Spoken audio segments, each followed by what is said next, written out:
Bonjour à tous, bienvenue sur une nouvelle vidéo de Tom et Revan. Aujourd'hui, nous allons parler des cartes du set 5. Donc, on a fait une petite sélection des 5 cartes qui, en notre sens, nous paraît les meilleures pour ce nouveau set. Et aujourd'hui, nous allons nous concentrer sur Ambre, Améthyste et Émeraude. Voilà. Mais avant tout, Thomas, comment vas-tu? Bah écoute, ça va super, je suis bien excité pour la sortie de ce prochain set, qui, on le rappelle, sortira le 9 août. Et Oui, bah oui. voilà, il y a des bonnes petites pépites dans ce set. Je pense que ça va être une bonne extension. Ouais, j'étais pas très emballé moi au début, hein. Je t'avoue que m'emballais pas trop. Mais avec les dernières révélations tout au cours de ces 2 dernières semaines, c'était vraiment une petite folie. Ouais, il y a des bonnes cartes.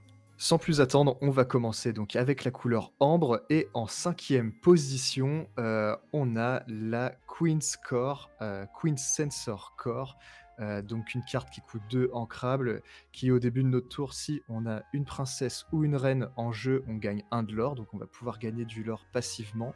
Et elle a un deuxième effet qui, je pense, sera peut-être un peu moins joué, mais on peut épuiser cet objet, payer 2, révéler la carte du dessus de notre deck, et si c'est une princesse ou une reine personnage, on peut la mettre dans notre main, sinon ça reste au-dessus de notre deck. Donc une carte qui peut être intéressante dans des decks, on va dire un peu aggro, ou du moins qui vont permettre de gagner du lore passivement à chaque tour, si on a des personnages sur le board.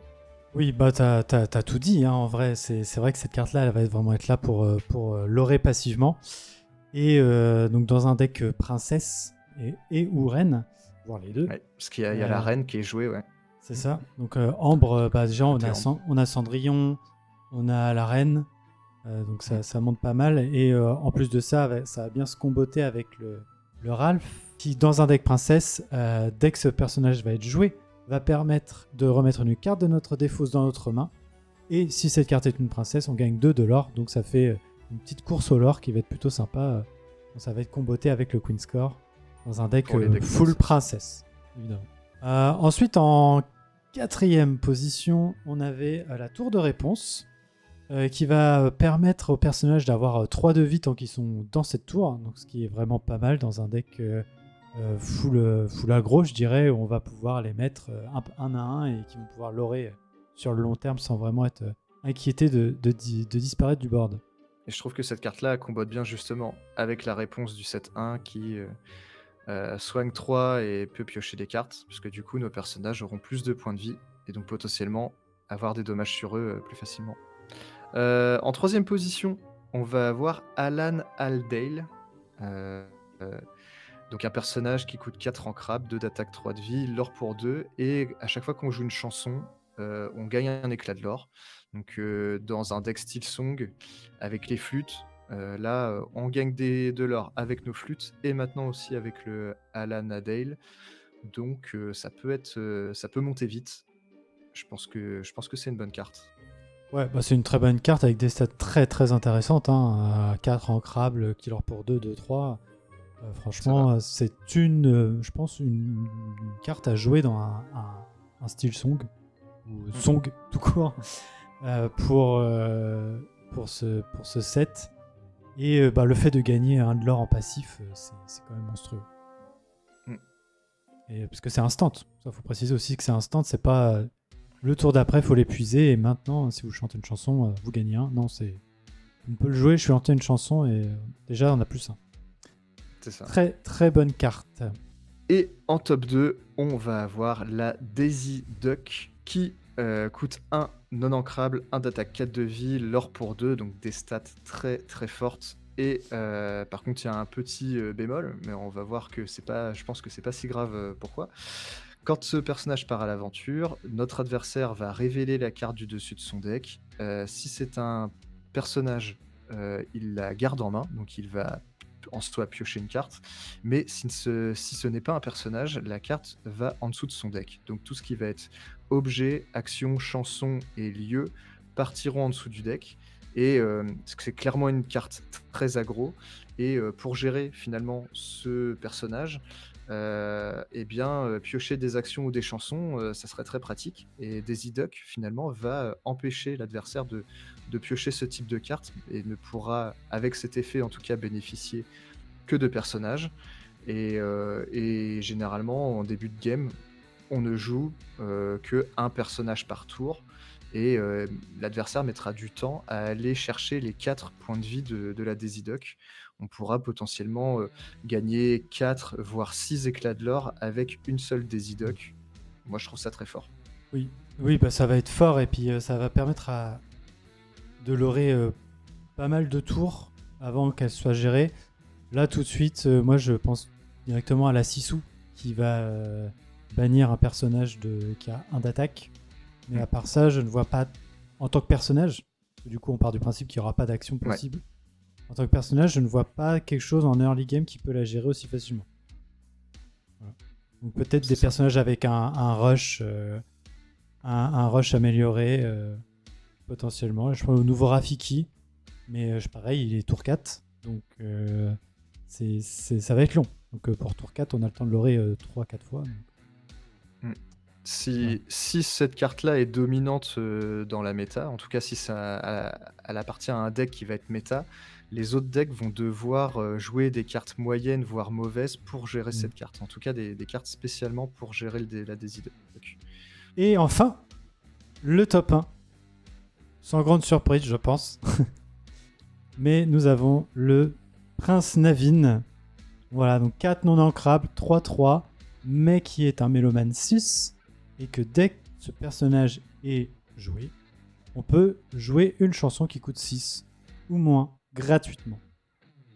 Autant dire que c'est l'une des cartes les plus pétées, dans le bon sens du terme, du set Ciel Scintillant, je pense. Alors, il y en a une autre, dans une autre vidéo, je vous montre. Bleu, un lion. On en parlera plus tard. Mais ouais, clairement, le Prince Navin est très très fort. Est très très fort, et il est pour 2. Voilà, alors, je veux dire, tout est dit dans son effet. Ça va être vraiment une carte à jouer, je pense, en x4 dans tous les decks Song.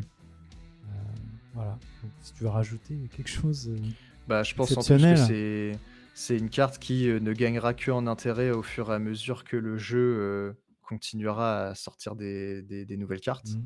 Aujourd'hui, on n'a pas vraiment de chansons pour 6 vraiment utiles, mais par contre, des chansons pour 5, on en connaît, quoi. Ah oui, il y a Ce rêve bleu, il y a Tuons la bête, on peut même quand soudain sur 22, rien que cette carte-là aussi, ça reste une bonne carte, donc à jouer gratuitement.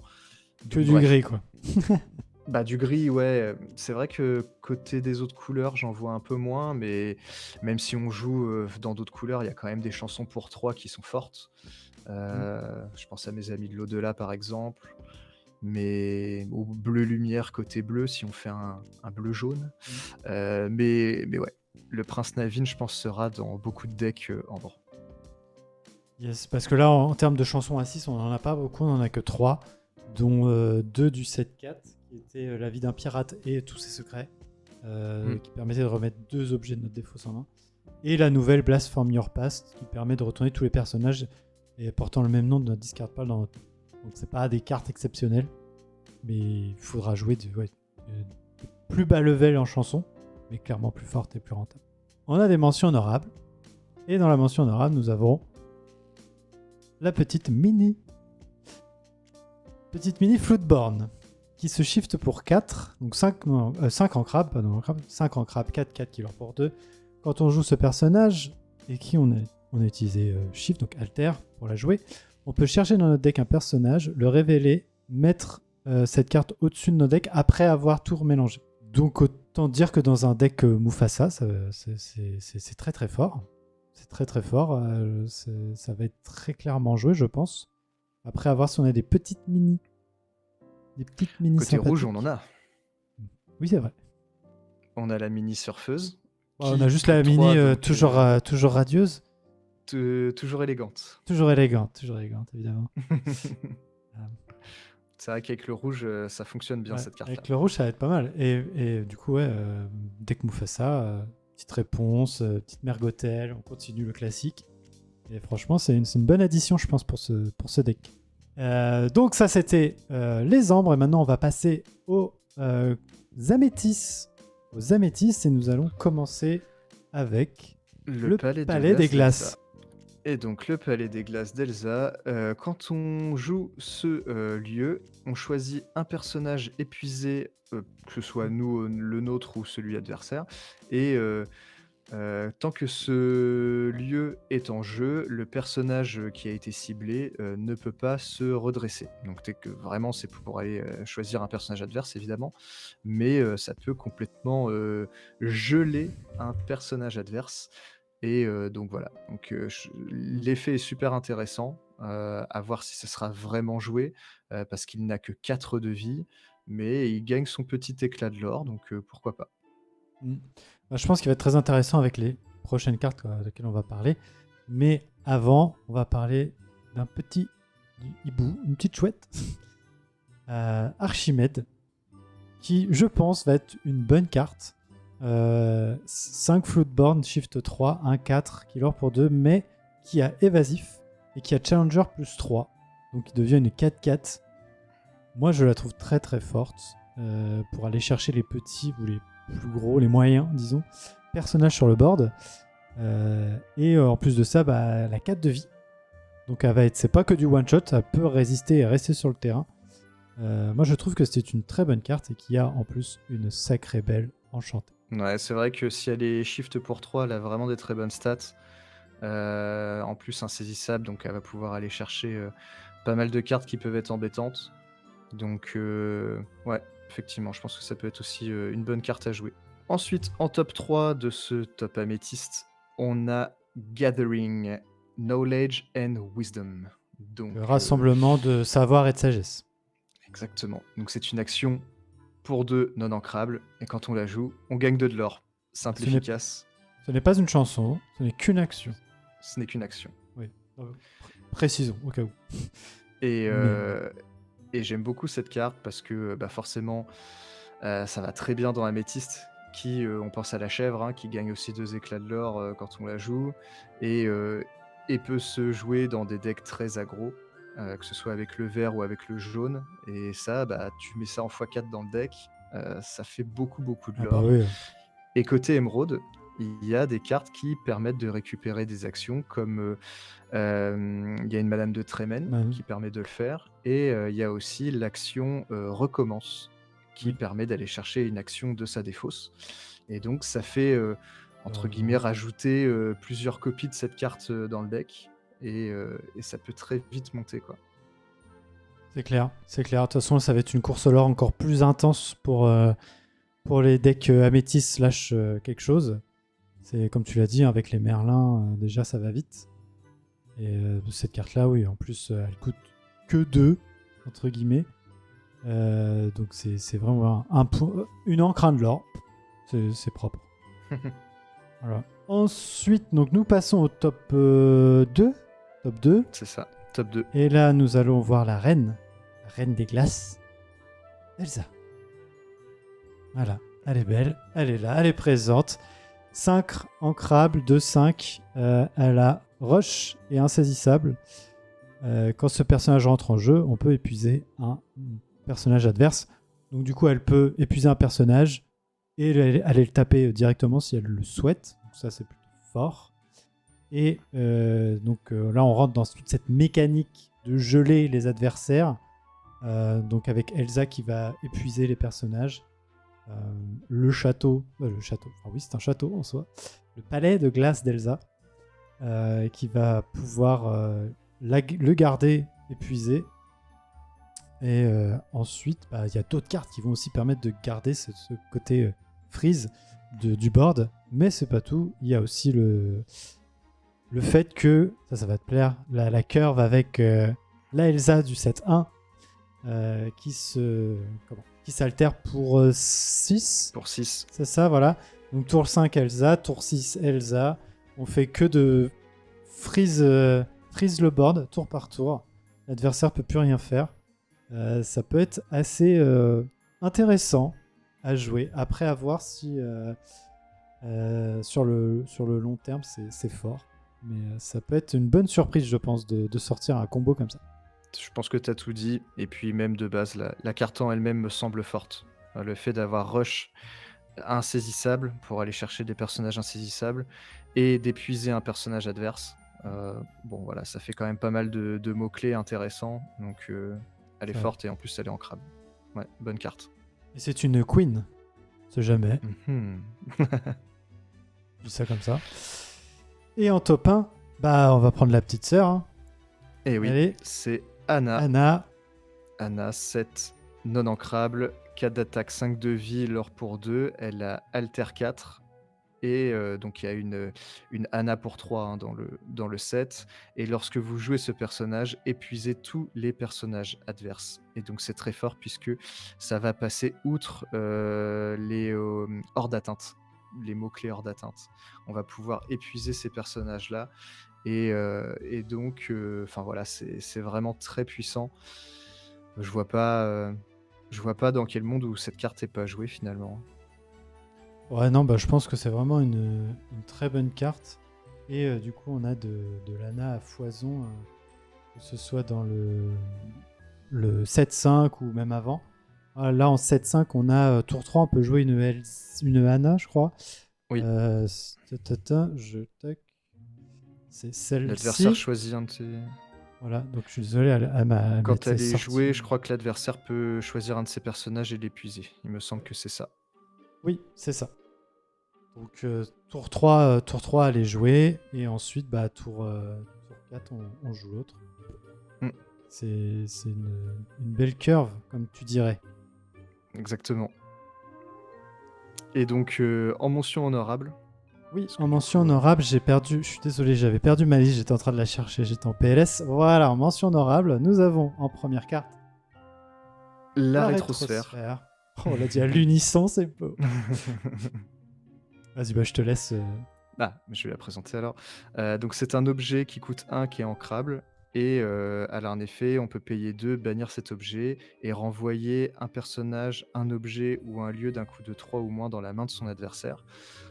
Pourquoi c'est une bonne carte? Je pense parce que, ça se joue bien avec, Flavorsham et on pense avec Revan que, le deck, violet-bleu peut être un très bon deck pour cette prochaine méta Oui. et cette rétrosphère rentrerait bien dedans pour, être jouée avec Flavorsham. Les objets pour 1 sont très puissants et même si on n'a pas Flavorsham, l'objet, au fur et à mesure de la partie, a un effet quand même intéressant pour gérer une carte sur le terrain. Donc, pour moi, c'est un bon ajout. Tu as tout dit. Je n'ai rien d'autre à ajouter. Bah, passe Mais oui, au deuxième oui, mention honorable alors. j'ai hâte d'aller sur un deck, enfin pas forcément sur ce deck, mais un deck bleu-violet. J'ai très hâte et je pense qu'il y a beaucoup de gens qui ont très hâte d'avoir un deck bleu-violet. Ouais. Ensuite, nous allons parler en mention honorable de la librairie, enfin de la bibliothèque, pardon, de Belle. Donc, dès qu'un personnage est banni pendant qu'il est dans ce lieu, on peut piocher une carte. Moi, je trouve de toute façon piocher, j'adore piocher. Donc, déjà de base, je kiffais la carte. 3 ancrables, 1 pour mettre le personnage dedans et 8 de vie. 8 de vie. Ça, je trouve ça très très fort. Plus résistant qu'un château de la reine, qui est dans la même couleur. Château de la reine. Rien que... Ouais. Et la bibliothèque, on part sur un bon truc de pioche là. Et les stats sont bonnes. C'est ça. Parce qu'en plus, les stats sont bonnes, mais en plus de ça, c'est banni. Juste banni. C'est pas banni au combat, pas banni par un effet, juste banni. Donc, dans tous les cas, tu mets quelqu'un ici, il va être banni et du coup, tu piocheras. Hein. Voilà. Parce que c'est un peu le problème avec le château de la reine, on a du mal à les garder. Ça marche une fois que tu gères le board et que l'adversaire est un petit peu sous l'eau. Hein. Et là, du coup, tu pioches comme un forcené. Et alors que là, bah, du coup, bah voilà, si tu veux me retirer mes personnages du lieu, je t'en prie. Ça me va. Il n'y a aucun souci. Ou même toi, quand tu défies, Je peux aller sacrifier mes mobs. tu les mets dans directement. la bibliothèque et après t'attaques. C'est ça. Tour 6, tu joues Maui, tu le mets dedans, tu tapes, tu meurs, tu pioches. Voilà, fin du game. C'est bon. C'est pas mal. Est-ce qu'on avait une dernière petite... Mais oui, on avait une dernière petite mention honorable. Mais oui. Je la laisse. Vas-y. C'est pour moi. Et donc, nous avons une Madame Mime. Donc là, on est quand même servi côté améthyste. On a parlé de pas mal de cartes et celle-ci, elle me semble forte aussi puisque, c'est un bounce supplémentaire. Donc elle coûte 4, ancrable, 3 d'attaque, 7 de vie, l'or pour 1, mais c'est surtout que, bah, voilà, on peut bounce une de nos cartes. Enfin, il faut bounce une de nos cartes pour pouvoir la jouer et au début de notre tour, on peut, bouger, 2 compteurs dommages, enfin jusqu'à 2 compteurs dommages, d'un personnage à un autre, à un personnage adverse. Donc, De ce personnage vers un autre ah! personnage adverse. Enfin, vers un Bien personnage bien adverse. vu, bien vu. Mais dans tous les cas, ça fait un boon supplémentaire et c'est un gros body parce que les 7 de vie pour un personnage à 4, c'est quand même solide. Donc, la carte me semble forte aussi. Ouais, moi je l'aime bien et surtout que c'est une Madame Mime Tour 4. Et on n'avait pas de Madame Mime Tour 4 encore, donc c'est plutôt pas mal. Après, à voir si on veut garder les mimes serpents. Moi je pense que les mimes renards, c'est toujours le bon call. Et c'est vrai que on avait des mimes serpents à la fin qu'on jouait pour bounce, mais nos serpents servaient pas forcément à grand chose après. Alors que là, un mime éléphant, déjà, il y a plus de choses à faire avec lui, avec elle. En fait, l'avantage de l'éléphant, c'est qu'il va faire une présence sur le board. L'avantage du serpent, c'est qu'on peut bounce une carte et potentiellement la rejouer aussitôt Mm. après puisque le coût est faible. Mais, c'est pas toujours évident. C'est pas pour la même idée de la finalité pour le bounce, mais en tout cas, ça permet d'en avoir un bounce supplémentaire. Dans tous les cas, c'est fort. Mm. Nous allons pouvoir passer à l'émeraude. Exactement. Et elle est pour moi celle-là. Mais oui. Et oui. Scar oui.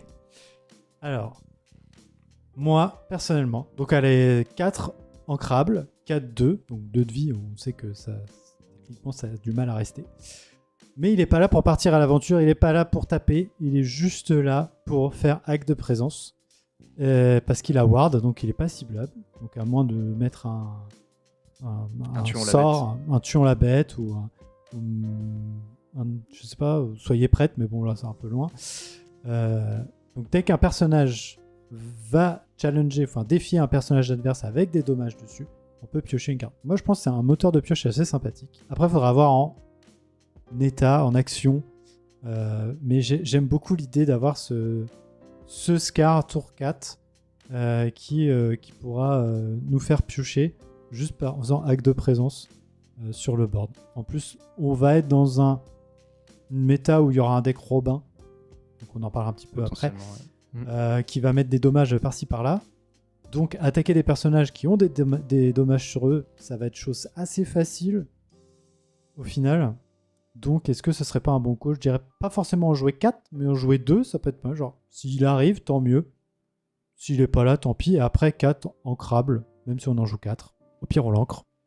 C'est pas perdu. Ça demande un certain setup, une certaine situation. Je pense qu'on aura vraiment une idée précise de cette carte uniquement en la jouant et comment la méta se passe.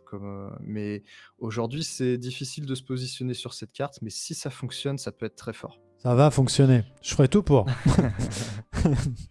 Passons à la 4e carte de ce top émeraude et on a You Are Welcome. Donc une chanson pour 4 ancrables et on peut mélanger dans le deck de l'adversaire soit un personnage, un objet ou un lieu, donc une carte sur le board. Et le propriétaire de la carte qui est renvoyée dans le deck pioche 2 cartes. Donc ça fait un peu penser à Isma là-dessus, mais en gros, soit on se renvoie une de nos cartes dans le deck pour piocher 2, soit on renvoie une carte sur le board de l'adversaire dans son deck et c'est lui qui pioche 2 pour aller, on va dire, gérer des cartes un peu compliquées qui nous poseraient vraiment problème. Donc je pense que c'est une très bonne carte. Et je pense en une chose aussi, pourquoi pas à nouveau dans un deck fatigue, ça rajoute de la pioche pour l'adversaire.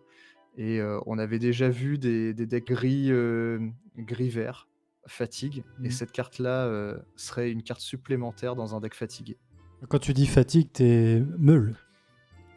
En fait, la meule, c'est mettre des cartes du deck à la discard, enfin à la Ouais. défausse, que fatigue, c'est faire perdre au deck l'adversaire, et donc en fait, on va le faire piocher un maximum. Dans tous les cas, tu fais perdre au deck, mais Dans tous les cas, tu fais perdre au deck. c'est un bon point. Oui, on verra. C'est vrai que quand cette carte-là a été annoncée, tout le monde était en mode ouais, c'est trop fort, mais ils ont sorti tellement de dingueries que c'était compliqué de la mettre ailleurs Plus que haut. à cette carte, à cette place-là en fait. Ensuite, nous avons un terrain. Et on en parlait tout à l'heure, c'était Robin, donc la forêt de Sherwood. Donc 2 ancrables, 2 pour mettre un personnage et 7 de vie, mais on peut y déplacer tous nos personnages Robin des Bois gratuitement. Et ça, c'est plutôt fort. Et nos personnages gagnent dans ce lieu l'effet donc épuiser le personnage, payer 1, et on peut mettre 2 de dommages à un personnage qui est déjà, endommagé, qui a déjà des dommages sur lui. Donc effectivement, dans un deck full Robin, avec toutes les cartes qu'on a eues de Robin des Bois, ça peut être très très fort, parce qu'au final, c'est un lieu qui est quand même assez ouf. Il leurre pas, mais bon, encore heureux.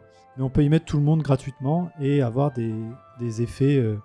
Enfin, l'effet qui est quand même de mettre 2 sur les ennemis, c'est quand même très très fort. Sachant que du coup, il y a tous les petits Robins, enfin pas tous, mais le petit Robin vert, qui lui menait de base un dommage avec l'effet de se fatiguer. Le Robin gris, il est gris. Il est gris. C'est une 1-3 pour 2. Et Ah oui, mais il s'épuise et il inflige 1. Il a une cape verte. Mais oui, il est gris, effectivement. Voilà.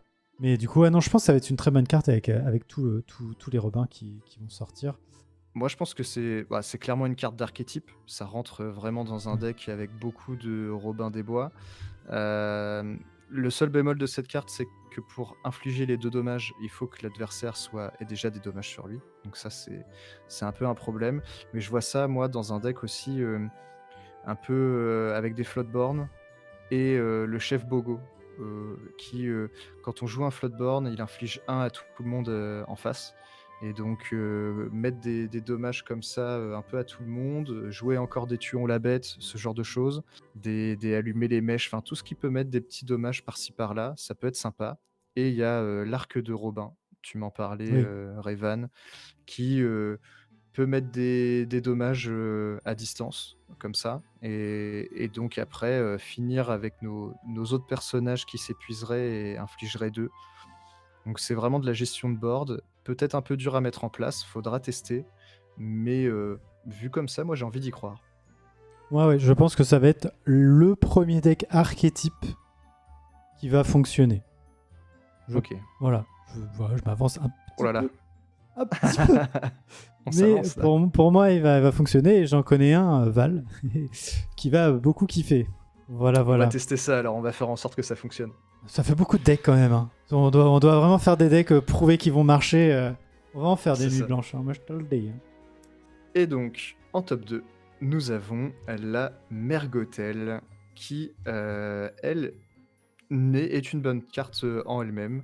Pas besoin de synergie comme on a pu voir avec la forêt de Sherwood, et ça c'est quand même plutôt sympa. Donc elle coûte 6 ancrable, 4 d'attaque, 6 de vie, l'or pour 2, donc des stats très ok. Elle se shift pour 4 si on joue d'autres Mergotel, bon, à voir.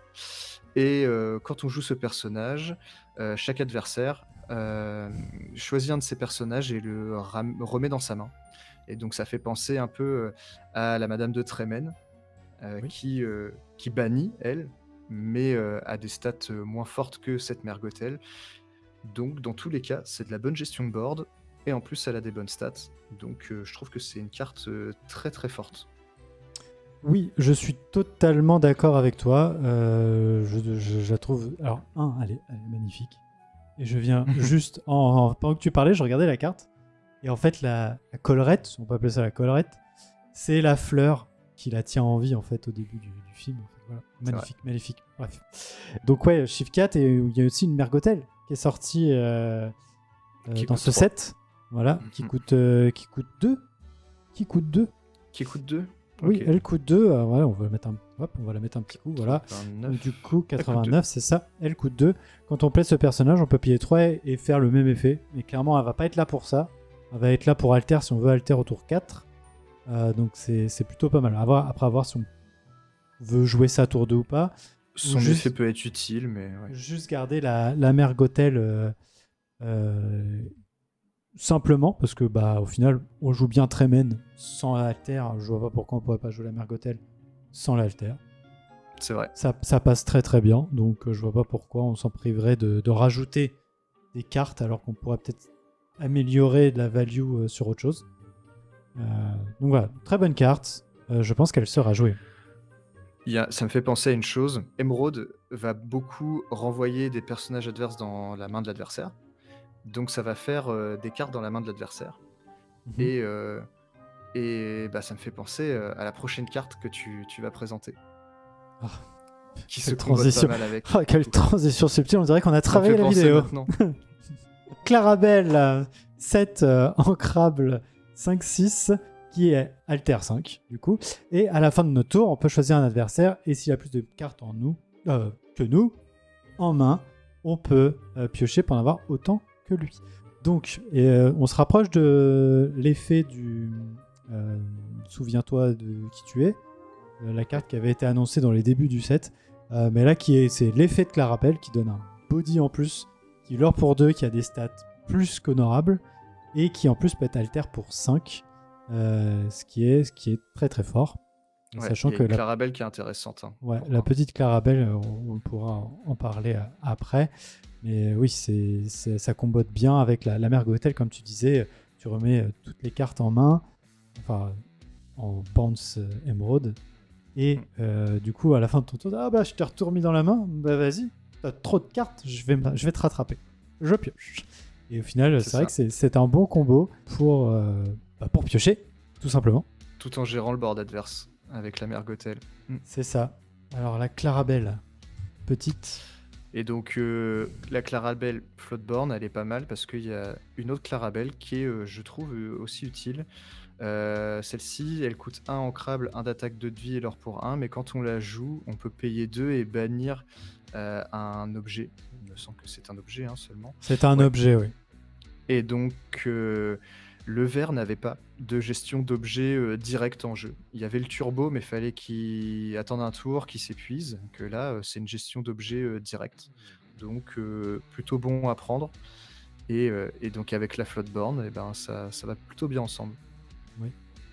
C'est vrai. Par contre, le petit bémol que je trouve à cette carte, c'est que tu peux pas vraiment la jouer tour 1. Et du coup, ça prend un spot tour 1. Ça, c'est un peu le mauvais côté de la carte, je dirais.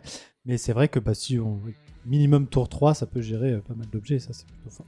Nous passons aux mentions honorables, car nous avions atteint le top 1 avec notre petite Clarabelle.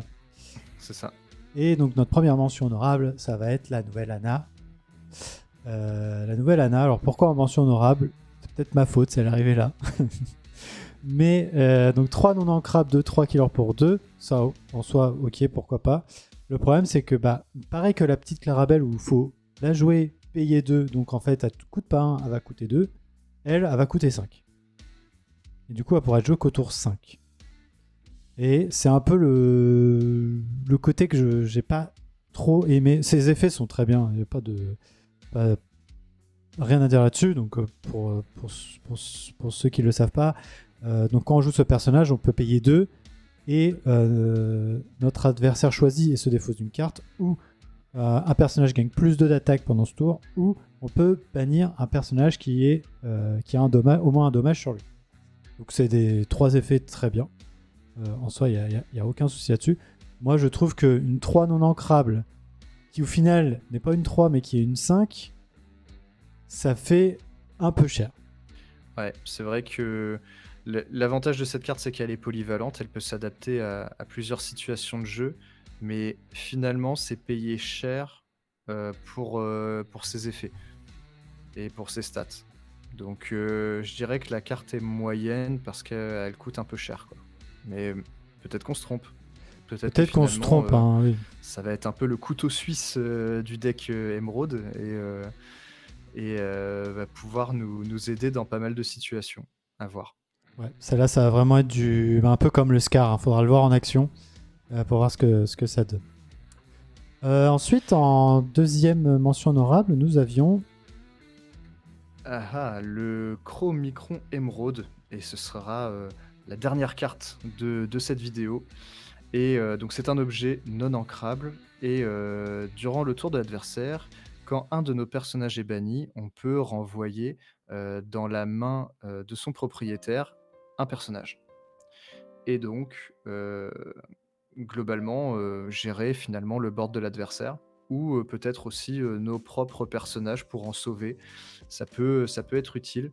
Encore ici, dans l'idée de remettre des cartes dans la main de l'adversaire et de pouvoir repiocher derrière avec Clarabelle par exemple, ou d'autres cartes qui le permettent. Voilà. Ouais. Tu disais pour sauver nos personnages, moi j'irais peut-être jusqu'à dire pour pouvoir réutiliser les effets de nos personnages déjà joués. Ouais. En fait, aussi.